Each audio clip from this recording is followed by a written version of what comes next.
आज मैं आप लोगों को सौंफ और मिश्री के सेवन के बारे में बताती हूँ। इसके कितने गुणकारी है, इसके क्या लाभ हैं, इसके बारे में मैं आज आप लोगों को बताने वाली हूँ। और इसका सेवन करने से आप लोग को बहुत ही बेनिफिट मिलने वाला है। तो दोस्तों, सबसे पहले मैं आपको बोल दूँ कि आप मेरी चैनल को सब्सक्राइब कर लें और शेयर कर लें, अपनों को भी भेज दें तो उससे उन लोगों को भी लाभ मिले। और कमेंट करना ना भूलें, इस पर ध्यान दें। चलिए, आज मैं आप लोगों को जो बताने वाली हूँ उस पर बात करती हूँ। तो आज मैं बताने वाली हूँ कि सौंफ और मिश्री का सेवन से क्या आपको फ़ायदा मिलता है, क्या आपको क्या बेनिफिट मिलता है। तो इसके लिए आपको क्या करना है कि सौंफ और मिश्री तो सभी खाते हैं, तो हमें खाने के बाद सौंफ और मिश्री ज़रूर खाना चाहिए। उससे हमारे सौंफ मिश्री के सेवन करने से फ़ायदे 5 फ़ायदे उसके बहुत अच्छे फ़ायदे हैं। क्या है? एक तो हमारे मुंह में दुर्गंध नहीं आती है, तो उसको हमें सेवन करना ही चाहिए। दूसरा क्या है कि पीरियड, लड़कियों को पीरियड में काफ़ी प्रॉब्लम होती है, तो उसमें इसका प्रयोग करने से पीरियड और हार्मोनल जो हार्मोन्स होते हैं उसमें भी आराम मिलता है। तो हमें इसलिए इसका भी हमें इस पर प्रयोग करना चाहिए। और तीसरा लाभ क्या होता है, सौंफ और मिश्री के सेवन आँखों के लिए इसका बहुत बेनिफिट है।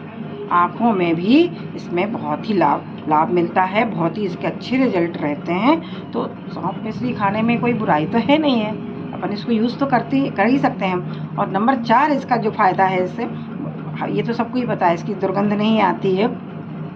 इससे एसिडिटी, अगर आप खाने के बाद इसका प्रयोग कर लेते हैं तो हमारे पेट में एसिडिटी नहीं होगी, पाचन क्रिया अच्छी रहेगी और पेट भी बिल्कुल चुस्त रहेगा, किसी भी तरह की कोई प्रॉब्लम नहीं होगी।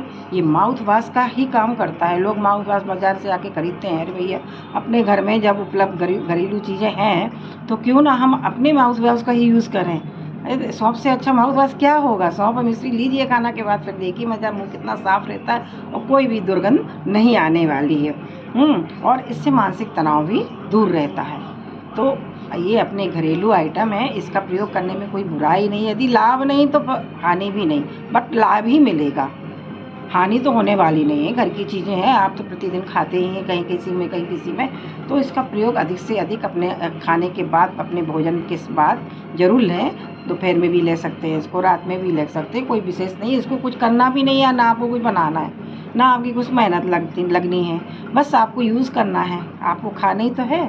भैया पहले ज़माने में देखते थे ना, पहले ज़माने में तो भाई बहुत अच्छा रिवाज था। आजकल तो सारे रिवाज लोग भूलते जा रहे हैं। पहले हम लोग के यहाँ तो भाई ऐसा होता था कि हम लोग किसी के घर जाते थे तो एक डब्बा तैयार रहता था, बिल्कुल मैं खुद रखती थी। पर अब यहाँ पे मैंने जब देखा कि यहाँ कुछ ऐसा है ही नहीं है, तो अपन ने भी छोड़ दिए। बैठे हमारे यहाँ तो एमपी साइड में ये रिवाज चलता ही है, बिना इसके तो स्वागत ही नहीं मानते हैं। नाश्ता पानी और फिर साथ में ये सौंफ वाला रिवाज, जो डब्बा है, जो मिश्री सौंफ और सारी चीज़ें जो होती हैं उसमें रखा जाता है। और लोगों के स्वागत के लिए उसको खाने के बाद जब भी वो लोग यहाँ से जाने लगते हैं तो वो डब्बा ज़रूर दिया जाता है। उसमें लौंग होगी, इलायची होगी, सौंफ होगा, सारी चीज़ हो। और दादी नानी वगैरह तो वो तो भाई पान के शौकीन होते थे, उनके पास तो पानदान हुआ करता था भाई। तो पान, वैसे कहते हैं कि पान भी प्रतिदिन एक खा ले यदि रात में, तो उससे भी ब्लड बहुत बढ़ता है भैया। मेरी माँ तो कंटिन्यू पान खाती थी। और कभी कोई आदमी कहता है कि अरे ये प्रॉब्लम हो, लेकिन वो तो पान खाती थी और एंड उनका हो गया और कभी कुछ परेशानी भी नहीं आई। भगवान की कृपा ऐसी बनी रही, पूरी ज़िंदगी बहुत अच्छी जी। तो मैं चाहती हूँ कि आप लोग भी स्वस्थ रहें और मस्त रहें। धन्यवाद।